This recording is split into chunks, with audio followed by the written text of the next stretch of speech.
Достар, біз осылай ескі үйдегі жиһазға заманауи келбет сыйладық. Қанша бояу шығын кетті және соңында қалай болды, көріп тамашалаңыздар. Алдымен осылай наждакпен тазаладық. Бояуды үйдегі мебельдердің түстеріне сайма-сай етіп жасатып алып келдік. Бояуымыз иіссіз арнайы жиһазға арналған екен. Бірақ бояудың түсінен қателесіп біздің мебель сұр түске жақынырақ, ал мынау болса розовый болып қалды ма? Содан үйдегі жиһаздың бір бөлшегін алып қайтадан жасатып алып келдік. Ал розовый түспен шкафтың ішін боядық.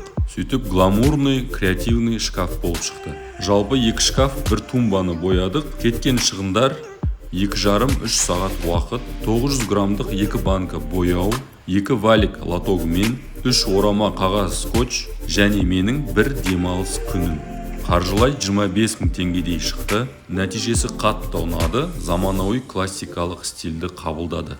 Ары қарай өздеріңіз көріп тамашалаңыздар.